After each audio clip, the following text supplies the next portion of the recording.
آج ہم ایک ایسی دستاویز کا تجزیہ کر رہے ہیں جس نے ٹیکنالوجی کی دنیا میں ایک زبردست بحث چھیڑ دی ہے۔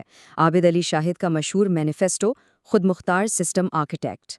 اس کا لہجہ بالکل کورا اور سیدھا ہے، اور اس کا مقصد صرف ایک ہے: ٹیکنالوجی کی غلامی اور محتاجی سے نکل کر مکمل ڈیجیٹل خود مختاری کی طرف سفر۔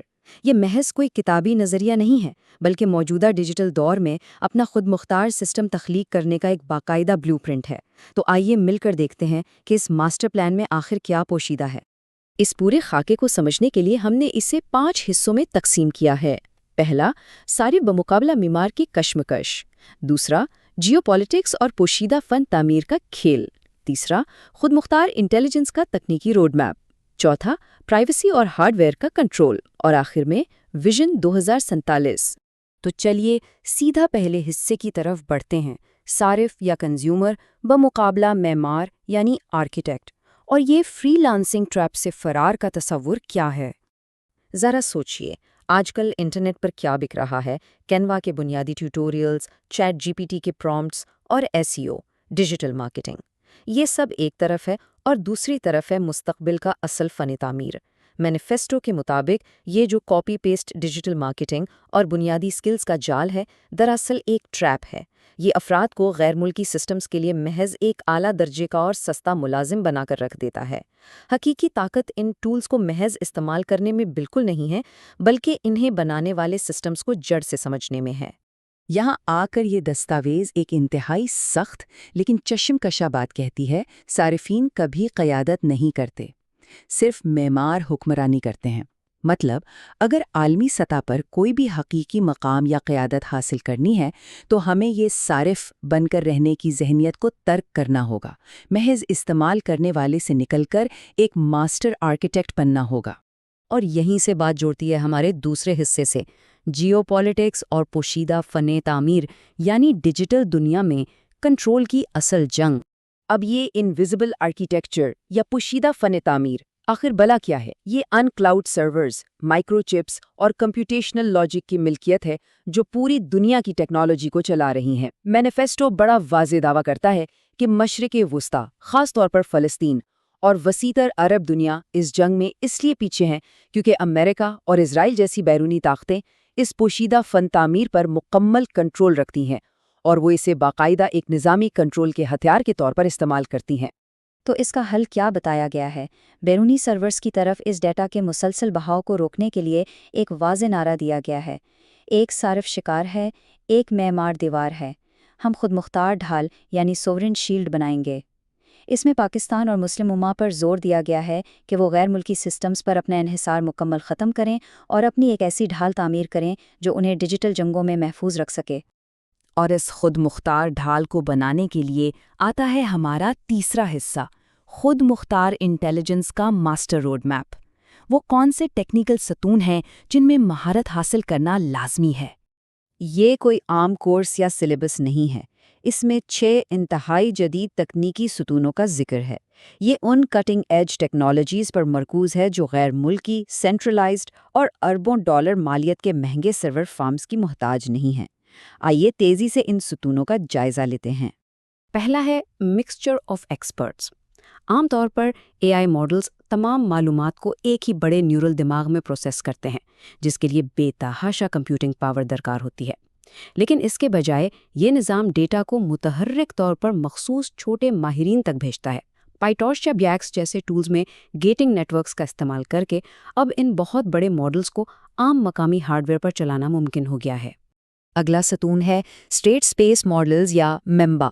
موجودہ مشہور ماڈلز عموماً ٹرانسفارمرز پر مبنی ہوتے ہیں، اور مسئلہ یہ ہے کہ وہ جتنا زیادہ ڈیٹا پڑھتے ہیں اتنے ہی سست ہو جاتے ہیں۔ اس کے برعکس یہ نئے ماڈلز تیز رفتار لینئر ٹائم سیکوینس ماڈلنگ کا استعمال کرتے ہیں۔ دلیل یہ دی گئی ہے کہ ان کی مدد سے پوری کی پوری قومی لائبریریوں کا ڈیٹا محض چند سیکنڈز میں، اور وہ بھی بغیر کسی سست روی کے، پروسیس کیا جا سکتا ہے۔ یہ واقعی ایک زبردست تبدیلی ہے۔ اب ظاہر ہے ایک مکمل خود مختار سسٹم کے لیے AI کا فیصلہ کرنے کا طریقہ کوئی سربستہ راز نہیں ہو سکتا۔ عام طور پر AI ایک بلیک باکس ہے، اندر کیا چل رہا ہے کسی کو نہیں معلوم۔ لیکن یہاں میکینسٹک انٹرپریٹیبلٹی پر زور دیا گیا ہے، مطلب AI کو ایک گلاس باکس بنانا۔ اسپارس آٹو انکوڈرز کے ذریعے نیورون ایکٹیویشنز کو انسانوں کی سمجھ میں آنے والی منطق میں بدلا جاتا ہے تاکہ 100% معلوم ہو کہ اے آئی نے کوئی خاص فیصلہ کیوں کیا۔ یہاں سے ہم داخل ہوتے ہیں چوتھے حصے میں، پرائیویسی اور ہارڈ ویئر کنٹرول۔